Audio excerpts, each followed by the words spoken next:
Praise the Lord. B rooted in Jesus Christ എന്ന ചാനലിലേക്ക് ഏവർക്കും സ്വാഗതം. ഇന്നത്തെ ചിന്തക്കായിട്ട് നമുക്ക് ബൈബിളിൽ നിന്നും ഒരു വാക്യം വായിക്കാം. ഹല്ലേലൂയ. ദൈവത്തിൻ്റെ അതിപരിശുദ്ധ നാമം വാഴ്ത്തപ്പെടുമാറാകട്ടെ. ഈ നല്ല പ്രഭാതം, അനുഗ്രഹീതമായ നല്ല ദിവസം, നമുക്ക് ആത്മാവിൽ തിരുവചനം ധ്യാനിച്ച് പ്രാർത്ഥിക്കാം. ഇന്നത്തെ തിരുവചനം സങ്കീർത്തനങ്ങൾ 144 സങ്കീർത്തനം, അതിൻ്റെ 1-2 വാക്യങ്ങളാണ്. ഇത് മുഴുവനും നാം വായിക്കണം.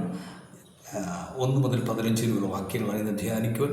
നമ്മൾ 2 വചനങ്ങളെടുത്ത് ധ്യാനിച്ച് പ്രാർത്ഥിക്കുകയാണ്. ഇവിടെ 1-ാമത്തെ വാക്യം ഇങ്ങനെ പറയുന്നത്: എൻ്റെ പാറയാകുന്ന യഹോവ വാഴ്ത്തപ്പെട്ടവൻ, അവൻ യുദ്ധത്തിന് എൻ്റെ കൈകളെ, പോരിന് എൻ്റെ വിരലുകളെയും അഭ്യസിക്കുന്നു.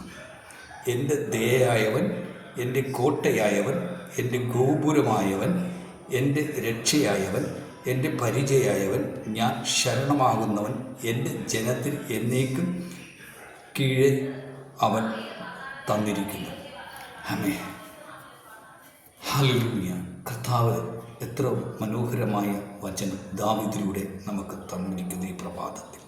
അവിടെ പറയുകയാണ്, എൻ്റെ പാറയായവനാകുന്നു യഹോവ. നാം പാറയെക്കുറിച്ച് പറയുമ്പോൾ, കർത്താവ് പാറ എന്ന് പറയുന്നത് അത് പൊട്ടിയാൽ അതിനകത്ത് ഒന്നുമില്ല എന്ന ശൂന്യങ്ങളിൽ നിന്നും നീറുപുറകൾ തുറന്ന ഒരു കാര്യം നമുക്ക് വായിക്കും. പഴയ നിയമത്തിൽ നാം പുറപ്പാട് പുസ്തകം 17-ാം അധ്യായം നാം വായിക്കുമ്പോൾ നമുക്ക് കാണാൻ സാധിക്കും. മോശ തൻ്റെ മിസ്രയീമിൽ നിന്ന് തൻ്റെ ജനത്തെയും കൊണ്ട് ഇസ്രായേലിലേക്ക് കടന്നപ്പോൾ അവൻ നടന്ന പാതയിലൂടെ വളരെ ദയനീയമായ ബുദ്ധിമുട്ടുകളിലൂടെ കടന്നു പോകുന്ന ഒരു സാഹചര്യം നമുക്ക് കാണുവാൻ സാധിക്കും. അതിൻ്റെ 1 മുതൽ 6 വരെയുള്ള വാക്യങ്ങളെല്ലാം നമ്മൾ വായിക്കുമ്പോൾ വ്യക്തമായി കാണുവാൻ സാധിക്കുന്നുണ്ട്. അവിടെ പകുതി സ്ഥലങ്ങൾ ചെല്ലുമ്പോൾ ജനത്തിന് കുടിപ്പാൻ വെള്ളമില്ലാതെ ഒരു സാഹചര്യം. അന്ന് മോശയോട് ഈ ജനം എതിർക്കുന്ന ഒരു സാഹചര്യം ഉണ്ടായിട്ടുണ്ട്. അവർ മോശയെ കല്ലെറിയുവാൻ തന്നെ ഭാവിച്ചു. അവർ പുറത്തു. മോശ ദൈവത്തിൻ്റെ സന്നിധിയിൽ നിലവിളിക്കുകയാണ് ചെയ്തത്. അവിടെ മോശയ്ക്കയുടെ നിലവിളി, ആ കണ്ണുനീരിൻ്റെ ഒരു മറുപടിയായി ദൈവം ഒരു വടി കൊടുത്തിട്ട്, ഞാൻ ഇന്ന പാറമേൽ നിൽക്കും, ആ പാറമേൽ നീ അടിക്കുക, അവിടെ നിനക്ക് ഈ ജനത്തിന് കുടിക്കുവാനുള്ള വെള്ളം ഞാൻ തരുമെന്ന് വാഗ്ദത്തം നൽകി. അവിടെ ഒരു അത്ഭുതം സൃഷ്ടിക്കുന്ന ഒരു ദൈവം. ആ ജനം മോശയുടെ കീഴിൽ പിന്നെ വരുന്നത് കാണുക. മോശ പറയുന്നതനുസരിച്ച് മുന്നോട്ട് പോകുന്ന യാത്രയിലെല്ലാം നമുക്ക് കാണുവാൻ സാധിക്കും. നമ്മളെ അതിൽ നിന്ന് വീണ്ടും നമ്മൾ സങ്കീർത്തനത്തിലേക്ക് വരികയാണ്. ഇവിടെ ദാവീദ് തൻ്റെ ജനത്തിനോട് പറയുകയാണ്, തൻ്റെ വിശ്വസിക്കുന്ന തൻ്റെ പരിപാലനങ്ങളോട് പറയുകയാണ്, എൻ്റെ പാറയായവൻ വാഴ്ത്തപ്പെട്ടവൻ, അവൻ യുദ്ധത്തിന് എൻ്റെ കൈകളെ, പോരിന് എൻ്റെ വിരലുകളെ അഭ്യസിപ്പിക്കുന്നു. കാരണം നമ്മൾ ഇന്നൊന്ന് ചിന്തിക്കേണ്ട ഒരു കാര്യം, ദാവീദ് ഇങ്ങനെ പറയണമെങ്കിൽ നമ്മൾക്ക് നമ്മുടെ പ്രാർത്ഥന ജീവിതത്തിൽ, നമ്മുടെ ദൈനംദിന ജീവിതത്തിൽ നമുക്ക് ഒരു പോരാളി ഉണ്ട് എന്ന് നാം മനസ്സിലാക്കുക. ആമേൻ. ഹല്ലേലൂയ. ഈ പ്രഭാതത്തിൽ ഇതാണ് നമ്മുടെ ദിവ്യ ദൂത്. നമുക്കൊരു പോരാളിയുണ്ട്, നമുക്കൊരു ശത്രു ഉണ്ട് എന്ന് നാം കരുതണം.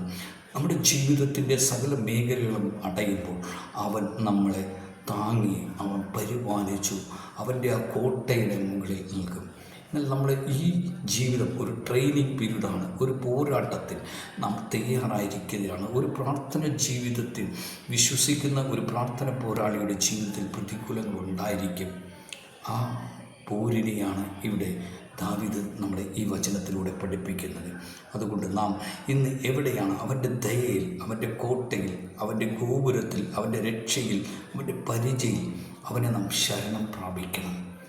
നമുക്ക് നൽകുന്ന ആ പോരിനുള്ള അഭ്യാസം നമ്മുടെ പ്രാർത്ഥനയാണ്.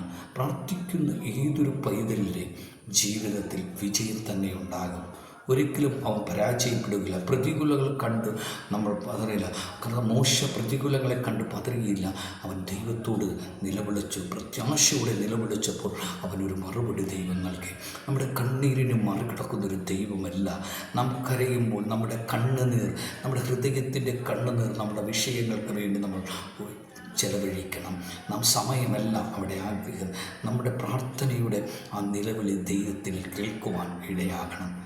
നമുക്ക് പ്രാർത്ഥിക്കുവാൻ സാധിക്കും. അനേകർ നമുക്ക് പ്രാർത്ഥിക്കുവാൻ ജൽപ്പനങ്ങളിൽ പ്രാർത്ഥിക്കുന്ന അനേകം വ്യക്തിചിന്തകൾ, എന്നാൽ ആത്മാർത്ഥതയോടെ നമ്മുടെ ഹൃദയത്തിൻ്റെ കണ്ണുനീർ ദൈവം കാണണം. ദൈവത്തിനില്ലാതെ നമ്മുടെ കണ്ണുനീരിൻ്റെ ആ വില എന്താണെന്ന് മനസ്സിലാക്കുക. നമ്മുടെ മക്കളോ ഭാര്യയോ നമ്മുടെ കൂടപ്പുറപ്പോഴോ നമ്മുടെ കണ്ണുനീരിന് ഒരു മറുപടി നൽകാൻ സാധിക്കില്ല. എന്നാൽ നമ്മളെ വിളിച്ചവൻ ആ കണ്ണുനീരിന് ഒരു മറുപടി നൽകും. നമുക്കിന്ന് പ്രാർത്ഥിക്കാം, ധ്യാനിക്കാം, നമ്മളെ തന്നെ ഏൽപ്പിച്ചു കൊടുക്കാം.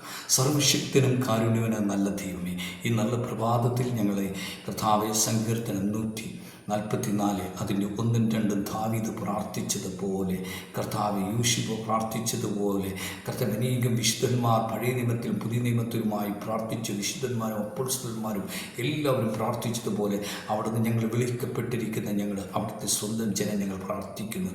അങ്ങയുടെ മുമ്പാകെ ഞങ്ങളുടെ കണ്ണീർ ഒഴുകുകയാണ് കർത്താവ്. ഞങ്ങളുടെ ആവശ്യങ്ങൾ, ഞങ്ങളുടെ ജീവിതത്തിലുണ്ടാകുന്ന എല്ലാ പോരാട്ടങ്ങൾക്കും ദൈവമേ ഞങ്ങൾക്കൊരു അഭ്യസിക്കുവാൻ തക്കവണ്ണം ദൈവത്തിൻ്റെ പരിചയം, ദൈവത്തിൻ്റെ ദയ, ദൈവത്തിൻ്റെ ആ സാന്നിധ്യം ഞങ്ങളിൽ നിറച്ചുകൊണ്ട് ഇന്ന് ഈ പ്രഭാതത്തിൽ ഞങ്ങളുടെ ജീവിതം ഞങ്ങൾ അങ്ങയുടെ തൃക്കരങ്ങളിലേക്ക് ഏൽപ്പിക്കുകയാണ്. ദൈവം ഞങ്ങൾ കർത്താവെ നടക്കേണ്ടതും പോകേണ്ട വഴികളും ഞങ്ങളെ പഠിപ്പിച്ച് വഴി നടത്തണമെന്ന് പ്രാർത്ഥിക്കുന്നു. ഞങ്ങളെ ശക്തീകരിക്കണം, കൃപയാൽ പൊതിയണമെന്ന് പ്രാർത്ഥിക്കുന്നു. ദൈവമേ കേൾക്കേണ്ടവർക്ക് കൃപ ലഭിക്കുന്നതെന്നും അരുതാത്തുന്നൊന്നും ഞങ്ങളുടെ അധരങ്ങളിൽ വരാതെ വണ്ണം ഞങ്ങളെ സൂക്ഷിച്ച് പരിപാലിക്കണമെന്ന് പ്രാർത്ഥിക്കുന്നു. അവിടുത്തെ ശക്തിയാൽ ഞങ്ങളെ നിറക്കണമെന്ന് പ്രാർത്ഥിക്കുന്നു. പ്രാർത്ഥനയ്ക്ക് സ്തോത്രം, യേശുവിൻ നാമത്തിൽ തന്നെ. ആമേൻ, ആമേൻ. God bless you. ദൈവം നിങ്ങളെല്ലാം അനുഗ്രഹിക്കട്ടെ.